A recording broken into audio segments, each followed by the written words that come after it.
Sansad T V ഞാനവിടെ ചൂണ്ടിക്കാണിച്ചു. പ്രതിപക്ഷത്തുനിന്ന് ആരെങ്കിലും സർക്കാരിന് അസുഖകരമായ ഒരു കാര്യം സംസാരിക്കാൻ എഴുന്നേറ്റ് കഴിഞ്ഞാൽ ഒന്ന് മൈക്ക് ആദ്യം തരില്ല, രണ്ട് മൈക്ക് തന്നാൽ പോലും ക്യാമറ തരില്ല. അതായത് ഇത് ജനങ്ങൾ കാണാൻ പാടില്ല. അപ്പോൾ ഇവരുടെ ക്യാമറ എപ്പോഴും ഒന്നുകിൽ ഭരണപക്ഷത്തേക്ക് മാറ്റിവെക്കും, ഭരണപക്ഷത്തേക്ക് ഫോക്കസ് ചെയ്യും, അതല്ലെങ്കിൽ രാജ്യസഭാ അധ്യക്ഷനെ ഫോക്കസ് ചെയ്യും. അപ്പോൾ അത് ഞാൻ സംസാരിച്ചുകൊണ്ടിരിക്കുമ്പോൾ ഞാനത് കാണുന്നില്ല. പക്ഷേ പിന്നിൽ നിന്ന് ഇരുന്ന മെമ്പർമാർ പ്രതിപക്ഷങ്ങൾ പറഞ്ഞു അത് ചൂണ്ടിക്കാണിക്കണം. എന്താ പറഞ്ഞാൽ ഇത് ഇന്നും ഇന്നലെ തുടങ്ങിയതല്ല, ഇത് കഴിഞ്ഞ കുറച്ച് കാലമായിട്ട് ഈ BJP ആരംഭിച്ചിരിക്കുന്ന ഒരു പരിപാടിയാണ്.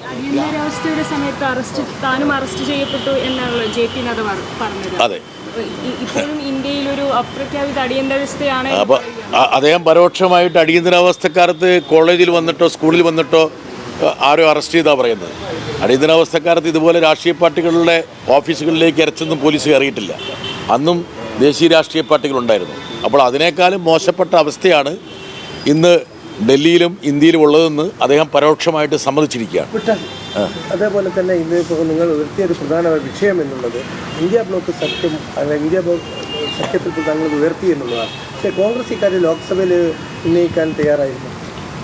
അത് ഇന്ത്യ ബ്ലോക്കിൻ്റെ യോഗമെന്ന് പറയുന്നത് രാജ്യസഭയിൽ ലോക്സഭയും കൂടി ഉൾപ്പെടുന്നതാണ്. രാജ്യസഭയിലും ലോക്സഭയിലും നേതാക്കൾ അവിടെ അടുത്തുണ്ട്. ഉദാഹരണം പറഞ്ഞാൽ ഗഗോയി ഉണ്ടായിരുന്നു ഉപനേതാവ്, ലോക്സഭയിലെ നിരവധി നേതാക്കളുണ്ടായിരുന്നു. മാത്രമല്ല ഞങ്ങൾ ഇടതുപക്ഷ MP-മാർ ഇന്ന് പാർലമെൻറ്റിന് മുമ്പിൽ നടത്തിയ ഒരു ധർണയുണ്ട്.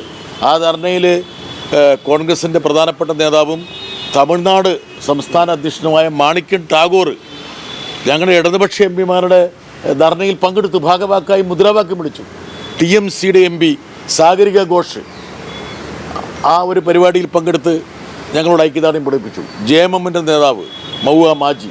അങ്ങനെ ആ ഒരു വളരെ സ്പോണ്ടേനിയസ് ആയിട്ട് നടന്ന ഒരു സമരമാണെങ്കിൽ പോലും ഈ പാർട്ടികളിലെ നേതാക്കന്മാർ ആ സമരത്തോട് ഐക്യദാർഢ്യം പ്രകടിപ്പിച്ചു. അതുകൊണ്ടിത് ലോകസഭ വേറെ രാജ്യസഭ വേറെ എന്നുള്ളതല്ല, ഇത് സംയുക്തമായിട്ട് പ്രതിപക്ഷം ഇക്കാര്യം ഏറ്റെടുത്തിരിക്കുക. സൻസദ് ടി വി ഞാനവിടെ ചൂണ്ടിക്കാണിച്ചു. പ്രതിപക്ഷത്തുനിന്ന് ആരെങ്കിലും സർക്കാരിന് അസുഖകരമായ ഒരു കാര്യം സംസാരിക്കാൻ എഴുന്നേറ്റ് കഴിഞ്ഞാൽ ഒന്ന് മൈക്ക് ആദ്യം തരില്ല, രണ്ട് മൈക്ക് തന്നാൽ പോലും ക്യാമറ തരില്ല. അതായത് ഇത് ജനങ്ങൾ കാണാൻ പാടില്ല. അപ്പോൾ ഇവരുടെ ക്യാമറ എപ്പോഴും ഒന്നുകിൽ ഭരണപക്ഷത്തേക്ക് മാറ്റിവെക്കും, ഭരണപക്ഷത്തേക്ക് ഫോക്കസ് ചെയ്യും, അതല്ലെങ്കിൽ രാജ്യസഭാ അധ്യക്ഷനെ ഫോക്കസ് ചെയ്യും. അപ്പോൾ അത് ഞാൻ സംസാരിച്ചുകൊണ്ടിരിക്കുമ്പോൾ ഞാനത് കാണുന്നില്ല. പക്ഷേ പിന്നിൽ നിന്ന് ഇരുന്ന മെമ്പർമാർ പ്രതിപക്ഷങ്ങൾ പറഞ്ഞു അത് ചൂണ്ടിക്കാണിക്കണം. എന്താ പറഞ്ഞാൽ ഇത് ഇന്നും ഇന്നലെ തുടങ്ങിയതല്ല, ഇത് കഴിഞ്ഞ കുറച്ച് കാലമായിട്ട് ഈ BJP ആരംഭിച്ചിരിക്കുന്ന ഒരു പരിപാടിയാണ്. രാജ്യസഭാ സെക്രട്ടേറിയറ്റും രാജ്യസഭാ ടെലിവിഷൻ എന്ന് പറഞ്ഞാൽ ന്യൂട്രലായിരിക്കണം. പ്രതിപക്ഷം എങ്ങാണോ സംസാരിക്കുന്നത്, ഭരണപക്ഷം എങ്ങാണോ സംസാരിക്കുന്നത് എന്ന് നോക്കാതെ ഒരു തുല്യമായ ഒരു സമീപനം വേണം. പക്ഷേ ദൗർഭാഗ്യവശാൽ ഉദാഹരണം ഞാൻ പറയാൻ പോകുന്നത് സർക്കാരിന് അസുഖകരമായിട്ടുള്ളൊരു കാര്യമാണെങ്കിൽ എന്നെ ഫോക്കസ് ചെയ്യില്ല. ഇനി അഥവാ കൊടുക്കുകയാണെങ്കിൽ തന്നെ ഈ ഒരു മേഖലയുമായിട്ട് അല്പം പരിചയമുള്ള ഒരാളെന്ന നിലയിൽ ഞാൻ പറയാം, കൊടുക്കുകയാണെങ്കിൽ തന്നെ എന്ത് ചെയ്യും, അത് ലോങ് ഷോട്ടേ കൊടുക്കുകയുള്ളൂ, വൈഡേ കൊടുക്കുകയുള്ളൂ, അതായത് ക്ലോസ് കൊടുക്കില്ല. മറിച്ച് ഭരണപക്ഷത്ത് ആരെങ്കിലും എഴുന്നേറ്റ് നിന്ന് പ്രതിപക്ഷത്തെ തെറി വിളിക്കുകയാണെങ്കിൽ അത് ഫോക്കസ് ചെയ്തിട്ടായിരിക്കും കൊടുക്കുക. നോക്കുക, പാർലമെൻറ്റ് നടപടിയിൽ പോലും കൊണ്ടുവന്നിരിക്കുന്ന പക്ഷപാതിത്വം, എവിടേക്കാണ് നമ്മുടെ ജനാധിപത്യം എത്തിക്കൊണ്ടിരിക്കുന്നത്? വളരെ ദയനീയമായൊരു രൂപമാണ്. പക്ഷേ ഇതുകൊണ്ടൊക്കെ ഇവർക്ക് എന്തെങ്കിലും നേടാൻ കഴിയുമോ?